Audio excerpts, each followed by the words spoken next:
네, 오늘 우리에게 주시는 하나님의 말씀 누가복음 22장 7절에서 13절입니다. 유월절 양을 잡을 무교절 날이 이른지라 예수께서 베드로와 요한을 보내시며 이르시되 가서 우리를 위하여 유월절을 준비하여 우리로 먹게 하라. 여짜오되 어디서 준비하기를 원하시나이까?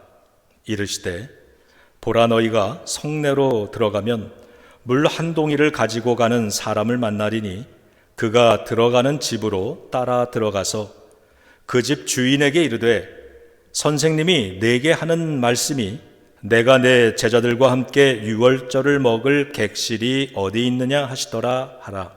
그리하면 그가 자리를 마련한 큰 다락방을 보이리니 거기서 준비하라 하시니 그들이 나가 그 하신 말씀대로 만나 유월절을 준비하니라. 아멘. 하나님의 말씀입니다.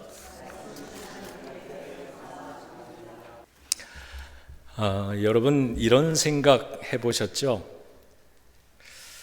내 인생의 마지막 하루는 어떤 모습일까? 저도 자주는 아니지만 그런 생각을 해볼 때가 있습니다. 내 인생의 마지막 날 나는 어떤 모습일까? 어디에 있을까? 다시 한번 이런 질문을 해봅니다. 내 인생의 마지막 하루를 보내게 된다면 나는 어떤 모습이기를 원하는가? 여러분은 어떠신가요? 어떤 모습이기를 원하시는가요? 앞으로 우리 2주에 걸쳐서요, 예수님의 마지막 하루, 그 하루의 모습을 뒤따라 가보려고 합니다. 우리 예수님의 마지막 하루는 세상을 바꾸어 놓았습니다. 죄에서 세상이 구원되게 해주셨고요, 이전에 경험하지 못한 부활을 경험하게 해주셨습니다. 그리고 천국에 대한 소망을 가지는 그 믿음으로 살아가게 해주셨습니다. 그것이 그래서 예수님의 위대하심입니다. 예수님의 마지막 하루, 그 시간 동안 이루어졌던 일들을 이제 발자취로 이번 주, 다음 주 따라가고자 하는데, 자, 그 첫 번째입니다. 예수님의 마지막 하루의 행적은 유월절 식사를 준비하는 그런 이야기로 시작을 했습니다. 그게 오늘 우리가 읽은 본문입니다.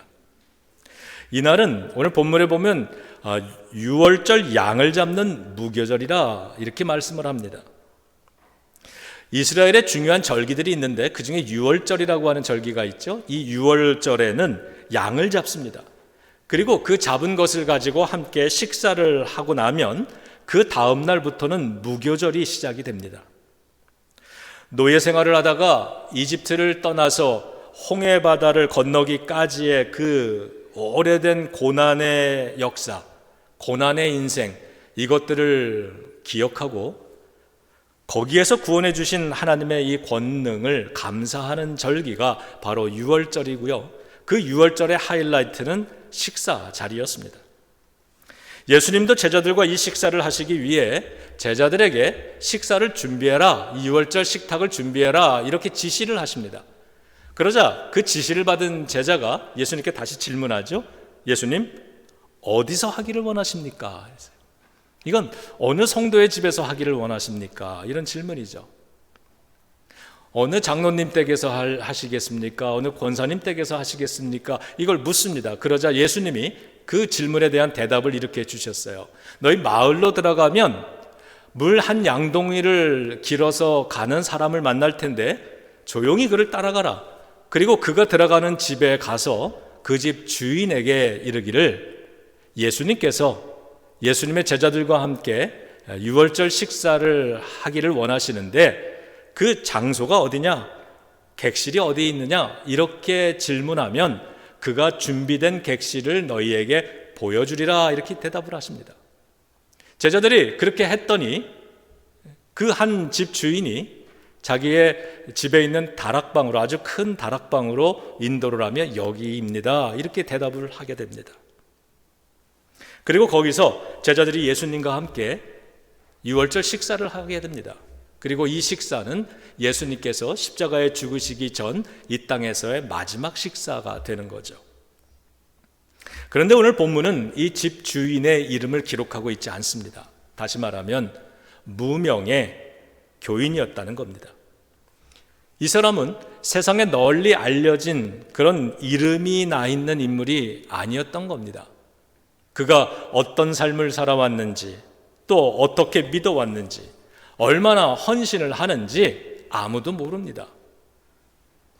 하지만 예수님께서 마지막 24시간, 이 세상을 바꿔놓는 가장 이 역사 속에서 가장 귀했던 그 24시간, 그날을 시작하실 때 이 무명의 교인은 매우 중요한 일을 감당했다는 겁니다. 이제부터 이 집주인이 제공한 다락방에서 일어나는 일들은 2000년이 지난 오늘까지 기독교 신앙에서 실천하고 있는 가장 뜻깊은 예배인 성만찬의 전통이 되는 것이죠. 예수님께서는 이런 가르침을 주신 적이 있습니다. 우리가 선행을 행하는데 선행을 하고 박수를 받으면 이 땅에서 이미 그 상을 받은 것이니 그렇게 하지 말라고 말씀합니다. 그 대신에 오른손이 하는 일을 왼손이 모르게 하면 하늘 아버지께서 갚아주실 것이다, 이렇게 말씀을 하셨습니다. 선한 일을 할 때 이 다락방의 주인의 이름은 가려졌지만요, 그의 헌신은 그의 집을 성만찬이 시작된 축복의 장소가 되게 만들었듯이 저와 여러분들이 오늘을 살아가면서 우리도 남들 모르게 행하는 선행, 사람들이 몰라주는 선행, 이런 선행을 우리가 귀하게 여길 수 있어야 되겠습니다. 우리 기도문 띄워주시면, 자, 우리 예수님의 이 첫 번째 발자취 따라가며 우리 함께 기도하겠습니다.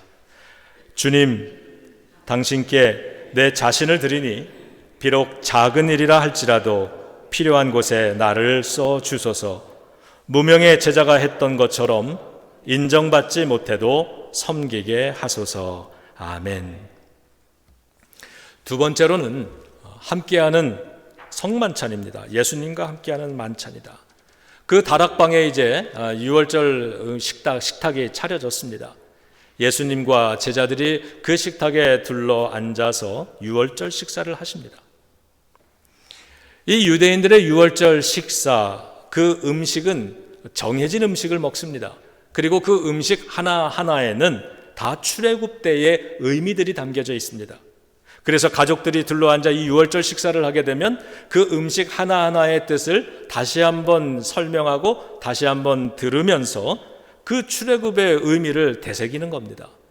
우리의 조상들이 애굽 땅에서 노예로서 얼마나 비참한 그러한 삶을 살았는지, 그러한 우리를 하나님이 어떻게 해서 우리를 출애굽시키시고 홍해바다를 건너서 오늘 여기까지 오게 해주셨는지 그 의미 하나하나가 담긴 그 음식을 함께 나누었던 것입니다. 그렇게 하나님께 감사하는 자리, 그 식사를 마치 하시면서 예수님께서는 그 식탁에 있는 빵과 포도주를 가지고 출애굽에 대한 새로운 의미를 우리들에게 가르쳐 주신 겁니다. 하나님의 아들이신 예수님이 십자가에서 죽으실 것인데 그 피 흘려 죽으시는 것을 통해서 우리들의 죄를 대속해 주실 것이다. 그것을 통해 우리가 진정한 구원을 얻게 될 것이다 라고 하는 이 말씀을 해 주시는 것입니다. 그러면서 너희들이 앞으로 이 빵과 포도주를 먹을 때마다 예수 그리스도의 몸과 피를 기억하면서 하나님의 은혜에 감사하라, 이렇게 가르쳐 주십니다. 이것이 성찬에 제정해 주시는, 시작해 주시는 그러한 사건이 된 것이죠. 우리가 알듯이 출애굽의 날에 장자의 죽음이 그 땅을 덮었습니다. 그래서 모든 장자들이 죽습니다. 그러나 양의 피를 집의 문설주에다가 바른 유대인의 집에는 그 죽음이 임하지 않았던 그 유월절 사건이 그들을 출애굽시키게 해주셨듯이, 사실은 그 유월절 어린 양의, 그 이름 없는 어린 양의 피, 죽음, 그 희생, 그것이 예수 그리스도를 가리키는 것이라는 걸 알려주신 거죠. 그런데 이 어린 양의 피가, 어린 양의 죽음이, 그래서 노예에서 해방시켜 주신 구원의 삶을 살게 해 주신 그 출애굽의 역사와 예수 그리스도의 이 십자가의 삶, 빵과 포도주가 아주 묘하게도 이것이 의미가 맞아 떨어지는 겁니다. 예수님 덕분에 우리들은요, 오늘을 살아가면서 우리가 음식을 먹을 때마다 우리 생명을 생각할 수 있죠. 안 그래도 우리가 늘 음식 먹을 때 요즘같이 건강에 대한 관심이 많을 때는 우리가 음식 하나하나를 먹으면서도 건강을 생각하잖아요. 생명을 생각하잖아요. 그렇듯이 이제부터 예수님이 주신 영원한 생명을 생각하고 그리고 영적인 건강함을 가지고 구원의 삶을 살겠다는 다짐을 할 수 있게 된 겁니다. 그래서 식탁에 앉아 우리가 밥을 먹지만 생명의 밥으로, 생명의 빵으로 이 땅에 오신 예수 그리스도를 기억하며 기도할 수 있는 것이고요. 이 음식을 통해서 우리가 생명을 유지하고 건강을 유지하려고 하듯이 우리가 이 하루의 삶을 건강하게 주님이 주신 부활의 생명을 가지고 그렇게 구원의 삶을 살겠다는 다짐을 할 수 있어야 되는 것이다. 그런 의미에서 예수님의 그 다락방에서의 성만찬을 떠올리며 우리가 두 번째 기도 함께 올려드리도록 하겠습니다. 자, 함께 읽습니다. 주님, 음식을 나눌 때마다 주님을 기억하게 도와주시고 주님만이 생명의 빵이고 내 영혼의 만족이 되심을 절대 잊지 않게 하소서. 아멘.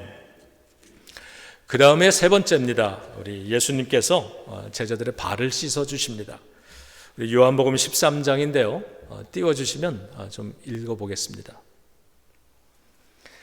저녁 잡수시던 자리에서 일어나 겉옷을 벗고 수건을 가져다가 허리에 두르시고 이에 대야에 물을 떠서 제자들의 발을 씻으시고 그 두르신 수건으로 닦기를 시작하여 시몬 베드로에게 이르시니 베드로가 이르되 주여 주께서 내 발을 씻으시나이까? 예수께서 대답하여 이르시되 내가 하는 것을 내가 지금은 알지 못하나 이후에는 알리라. 넘겨주세요. 내가 주와 또는 선생이 되어 너의 발을 씻었으니 너희도 서로 발을 씻어주는 것이 옳으니라. 내가 너희에게 행한 것 같이 너희도 행하게 하려 하여 본을 보였노라. 아멘. 이 다락방에 제자들이 들어올 때 그 집에 아무도 손님들의 발을 씻어주지 않았습니다. 우리가 알듯이 손님이 들어오면 문에서 대개는 그 집의 종들이, 하인들이 손님의 발을 씻어줍니다. 그런데 오늘 이 집에 들어올 때는 아무도 발을 씻어주지 않았습니다. 큰 결례가 있었던 거죠. 이 집에 무언가 부족함이 있다는 건 알았지만 내가 그 부족함을 감당해야 된다고 생각한 사람은 제자들 중에 아무도 없었다는 겁니다. 오직 예수님만이 그렇게 하셨습니다. 그래서 예수님은 겉옷을 벗습니다. 소매를 걷어붙이고 허리에는 발을 닦은 다음에 또 말려주기 위해서 수건을 차셨습니다. 그리고는 대야에 손수 물을 담아가지고 와서 제자들 한 사람 한 사람의 발 밑에 내려놓고 발을 씻겨주십니다. 발을 씻기 위해서는 무릎을 꿇고 허리를, 고개를 숙여야 되죠. 발을 정성스럽게 닦아주셨을 겁니다. 바로 이 모습이 겸손한 예수 그리스도, 겸손하신 하나님의 아들의 모습이고 섬기는 리더십, 서번트 리더십의 대표적인 그러한 모범이 된 것입니다. 예수님께서 오늘 우리가 앞서 살펴본 대로 오늘의 이 유월절 식탁 장소를 마련할 때에 제자들에게 뭐라 그러셨냐 하면 마을에 들어가면 물 한 동이 떠가지고 가는 사람이 있을 텐데 그를 따라가서 그 집 주인에게 식사를 할 그러한 처소를 달라고 말씀하라 그랬잖아요. 이런 상상을 해봅니다. 예수님이 지금 발을 씻겨주신 이 물이 바로 그 물을 떠갔던 사람, 아마 그 집의 하인일 텐데 그 종이 떠갔던 그 물 한 동이가 바로 이 물이 아니었을까. 그리고 예수님께서는 제자들이 어떻게 행동하는가를 보시기 위해서 그 집 주인에게 미리 부탁해 놓으신 건 아닐까? 오늘 내 제자들이 와도 발 닦아주지 말라고.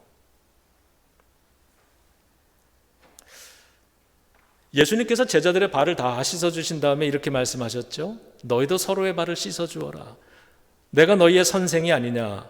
제자들은 선생이 하는 걸 따라해야 되지 않느냐. 내가 이 모범을 보였으니 너희도 서로의 발을 씻어주고 너희도 서로 사랑하라고 말씀해 주십니다. 오늘 너희들이 살면서 사람들의 부족함, 그리고 이 집의 부족함을 받듯이 무언가 부족함을 보게 되거든 그것이 눈에 띄면 주님께서 이 부족한 이 일을 나보고 채우라고 나로 하여금 이것을 보게 하셨구나 생각하는 거죠. 그날 다락방에 모인 많은 제자들이 부족함을 발견하고 평가하는 것이 아니라 그걸 메꾸기 위해서, 그거를 고치기 위해서 물을 떠오고 소매를 걷고 그리고 무릎을 꿇고 고치는 그런 한 사람이 되어주기를 예수님이 원하셨던 것이죠. 예수님은 그래서 그런 모범을 손수 보이시면서 우리에게도 그런 사람이 되어서 살아가라고 가르쳐 주시는 겁니다. 그것이 성만찬의 삶이고 진정한 십자가의 정신이라고 가르쳐 주신 것이죠. 우리 함께 기도 올려드립니다. 주님, 겸손히 무릎 꿇고 발을 씻겨주신 같이 나에게도 섬길 수 있는 사랑의 힘을 주소서. 아멘. 자, 그런 후에 네 번째 사건입니다. 너희 중 하나가 나를 팔리라 그러셨습니다. 누가복음 22장 21절입니다. 그러나 보라, 나를 파는 자의 손이 나와 함께 상 위에 있도다. 다른 복음서에서는 이 말을 들은 제자들이 누굽니까? 나는 아니죠. 이렇게 물어봅니다. 그때 예수님께서 나와 함께 이 빵을 기름 찍는 사람이 그 사람이다. 이렇게 얘기하시고, 오늘은 이 상에 함께 먹고 마시는 그 사람이다. 이렇게 얘기를 하십니다. 이 유월절 식탁이요, 예수님의 구원을 감사하고 기념하는 이 아름다운 식탁, 예수님께서 성찬을 제정해 주신 식탁, 제자들이 정성껏 준비한 식탁이고 제자들의 발을 씻어 주시면서 서로 사랑하라고 가르쳐 주신 이 거룩한 은혜로운 이 식탁인데, 그런데 이 거룩한 만찬의 시간, 이 식탁에서 예수님의 제자들, 그리고 이 신앙의 공동체, 그리고 예수님을 배반하는 제자가 있었다고 성경이 가르쳐 줍니다. 그가 어떤 사람인가? 함께 밥 먹고 있는 사람이라는 겁니다. 우리나라 말이 참 재밌죠. 식구, 우리 가족을 식구라 그럽니다. 먹을 식자의 입구자입니다. 그러니까 함께 한솥밥을 한 테이블에서 먹는 사람이 식구다, 가족이다라고 하는 말이죠. 오늘 이 식탁에서 함께 밥을 먹는 가장 가까운 사람인데, 그 가까운 사람의 배신이 있었던 겁니다.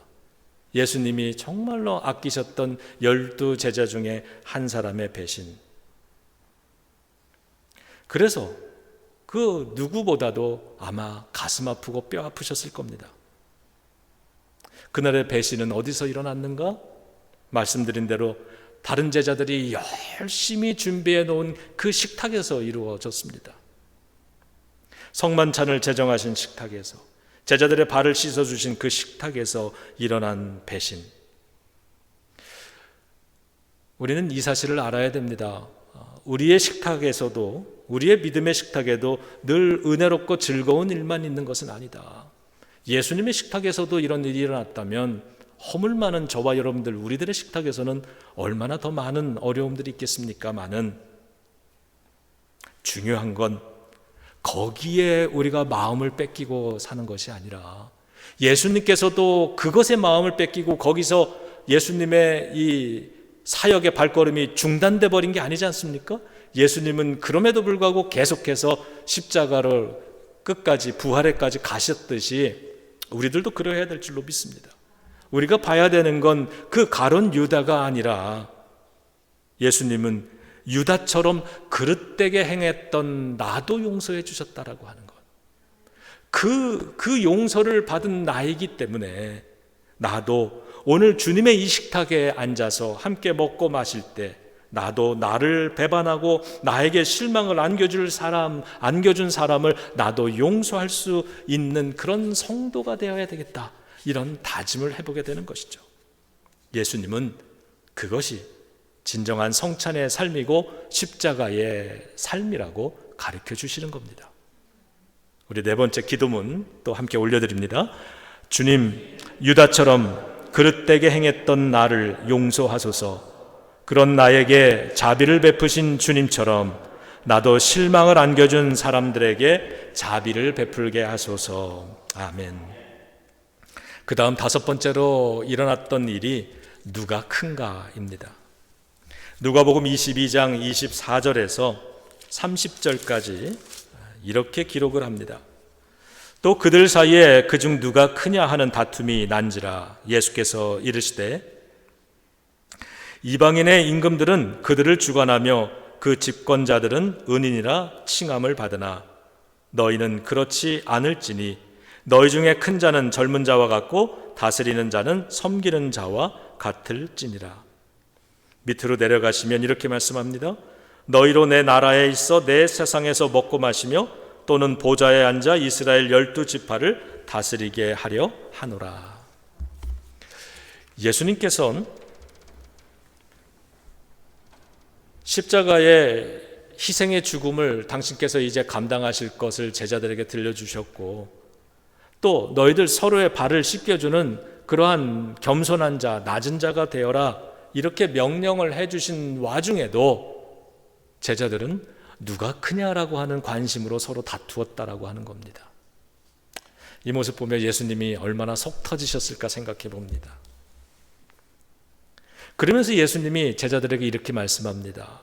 너희들 이 땅에서는 서빙을 하는 사람과 자리에 앉아서, 오늘 본문은 누워서 그랬는데 유대인들의 식사 예절이 누워서, 옆으로 비스듬히 누워서 먹는 거라 그렇게 표현을 합니다. 자리에 앉아서 대접해주는 음식을 먹는 사람 둘 중에 누가 더 큰 자냐? 당연히 앉아서 먹는 사람이 이 사람이 더 큰 자다 이렇게 말씀하십니다. 우리 세상은 그렇죠. 주님이 이걸 부정하신 게 아닙니다. 그렇지만 너희도 내가 너희들에게 보여주고 너희들에게 가르쳐 준 것처럼 너희는 그러나 이 땅에서 낮은 자가 되어서 살아가라. 그러면 천국에서는 그런 사람이 더 높은 대접을 받으며 더 큰 자로 인정을 받고 천국의 잔치자리에선 그런 사람들이 대접을 받으면서 먹게 될 거야 이렇게 말씀을 해주십니다. 오늘 한 번 더 낮아지고 내가 한 번 더 섬기면은요 그만큼 천국에서 내 입지가 높아지는 것을 믿으시기 바랍니다.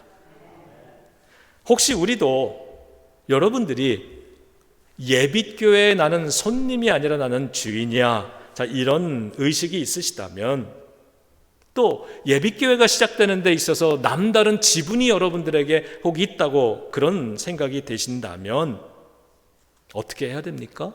다른 교인들의 발을 씻어주시기 바랍니다.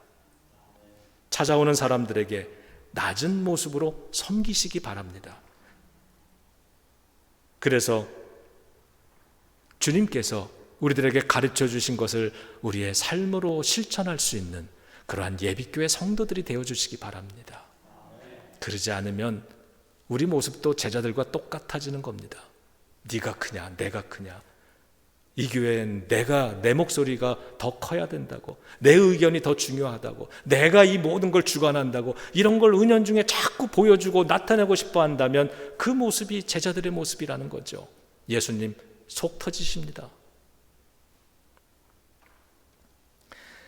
여러분들 그런 마음이 있으니까 내가 이 예빗교회 주인은 주님이시지만 그러나 예빗교회를 맡겨주신 그러한 주인된 마음, 주인의식을 가지고 이 교회를, 우리 예빗교회를 내가 손님이 아니라 내가 주인이 되어서 섬긴다라고 하는 이런 마음이 여러분들에 있기 때문에 교회를 아끼는 마음으로, 우리 교회가 더 잘 되기를 원하는 마음으로, 또 우리 교회와 성도를 사랑하는 마음으로 여러분들이 그렇게 열심히 음식도 만들고 청소도 하고 예배도 준비하고 또 헌금도 드리면서 그렇게 봉사하고 섬기고 계신 것 아니겠습니까?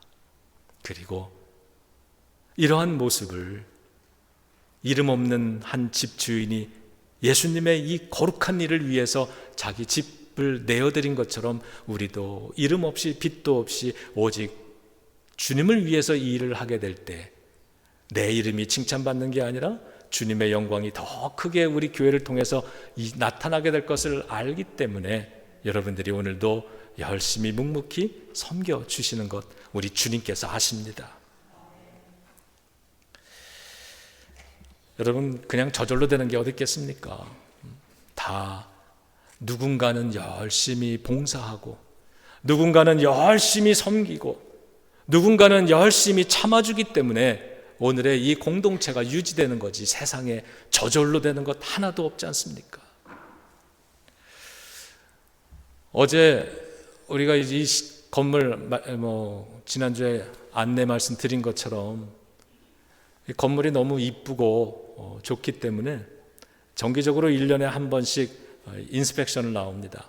우리 카운티에서도 나오고 소방서에서도 나오고 꼼꼼하게 점검을 하면서 안전한 시설이 되도록 그렇게 검사를 하고 고쳐야 될 것들이 있으면 며칠까지 고치라고 우리 교회에게 이 페이퍼를 줍니다.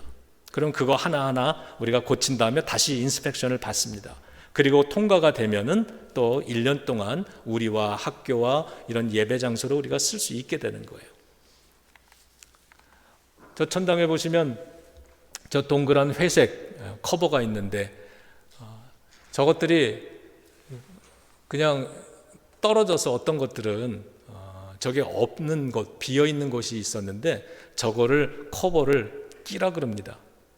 그래서 저 커버를 구해오는데 모델이 조금 오래됐는지 구할 수가 없어요. 너무 구하는데 고생을 했습니다. 말씀 들어보니까 저기 멀리까지 가서 겨우 구해오셨더라고요. 근데 문제는 파트를 구해왔는데 그런데 저걸 달아야 되지 않습니까? 그래서 어제 우리 집사님들 또 장로님 이렇게 해서 긴 사다리를 두고 저거를 올라가서 달았습니다. 우리 사진 제가 찍었는데 사진 한번 보여주시죠.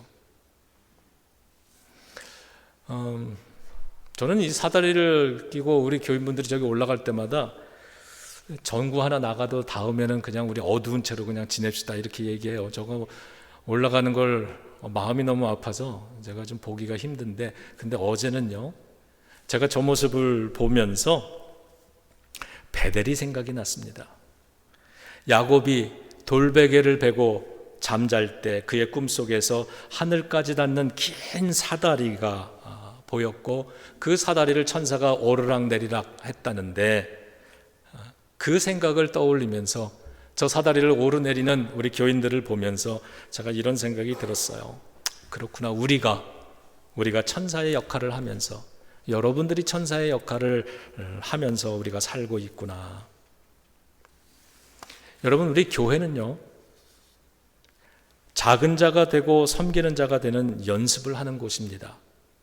세상과는 달리 교회는 천국의 연습장이기 때문에 여기에서는 더 많이 섬기고 더 겸손한 사람이 더 존경받는 곳입니다. 왜냐하면 이 교회는 천국을 투영하는 곳이기 때문에 그렇습니다.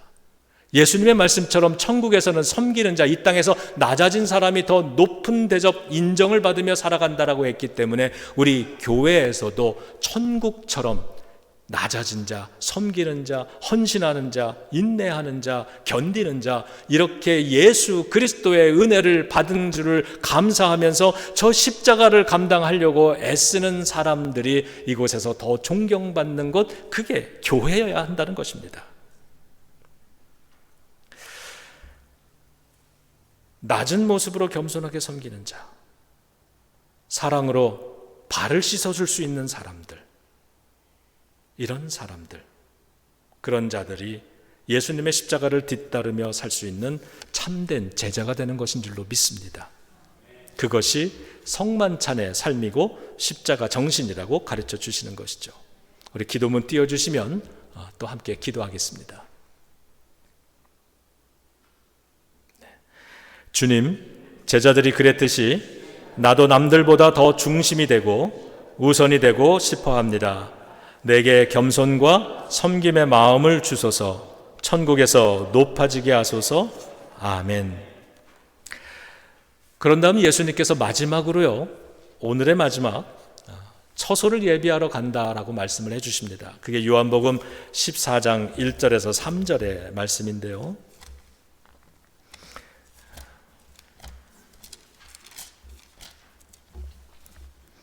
너희는 마음에 근심하지 말라. 하나님을 믿음이 또 나를 믿으라. 내 아버지 집에 거할 곳이 많도다. 그렇지 않으면 너희에게 일렀으리라. 내가 너희를 위하여 거처를 예비하러 가노니 가서 너희를 위하여 거처를 예비하면 내가 다시 와서 너희를 내게로 영접하여 나 있는 곳에 너희도 있게 하리라. 아멘. 예수님께서 십자가에서 죽으실 것을 말씀하시고 그리고 그게 끝이 아니라 그런 이후에 내가 하나님 아버지 저 하늘나라로 가서 너희들을 위한 처소를 마련해 놓고 마련이 다 되면 때가 되면 내가 다시 와서 너희를 영접하고 내 있는 곳에 그곳에 너희와 함께 갈 거야 이렇게 약속을 해 주십니다. 이 땅에서 낮은 모습으로 겸손하게 섬기는 사람들, 사랑으로 발을 씻겨주는 사람들, 이런 성찬의 삶, 십자가의 삶을 실천하며 살아가는 이 땅의 성도들을 위해서 예수님은 지금 천국에서 그들을 위한, 우리를 위한 거처를, 집을 마련하고 계시다라고 말씀하십니다. 여러분, 죽음은 끝이 아니죠. 하나님 나라에 집이 준비되어 있는 그러한 성도로서 오늘을 살아가시기를 주님의 이름으로 축원합니다. 여러분, 우리가 소망을 가지고 살아야겠습니다. 이 땅이 전부가 아니라는 겁니다. 이 땅이 마지막도 아니라는 거죠. 천국엔 이 땅보다 더 좋은 주님이 준비해 주신 그곳에선 높다고 인정받고 크다고 인정받으면서 천국의 잔치에서 대접을 받으며 먹을 수 있을 만큼 그러한 모습으로 살아갈 수 있는 집이 마련되어 있다라고 하는데요. 이 땅에서 전부가 아니기 때문에, 이 땅이 전부가 아니기 때문에 이걸 생각하면 우리가 이 땅에서 이름 없이 섬길 수 있게 될 줄로 믿습니다. 그걸 기억한다면 이 땅에서 겸손하게 발을 씻어줄 수 있으리라 믿습니다. 이 땅에서 가룟 유다를 만나도 넉넉히 용서할 수 있을 줄로 믿습니다.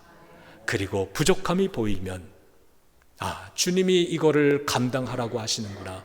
내가 이름 없이 빛도 없이 이것을 섬길 때, 이 일을 감당할 때 주님의 나라가 이 땅에서 더욱더 왕성하여지는 것이고 하나님의 영광이 드러날 수 있는 것이고 그걸 통해서 저 천국에 나의 상급이 더 확장되고 있구나, 이러한 믿음을 가지면 넉넉히 이 땅에서 십자가의 삶, 성찬의 삶 감당하게 될 줄도 믿습니다.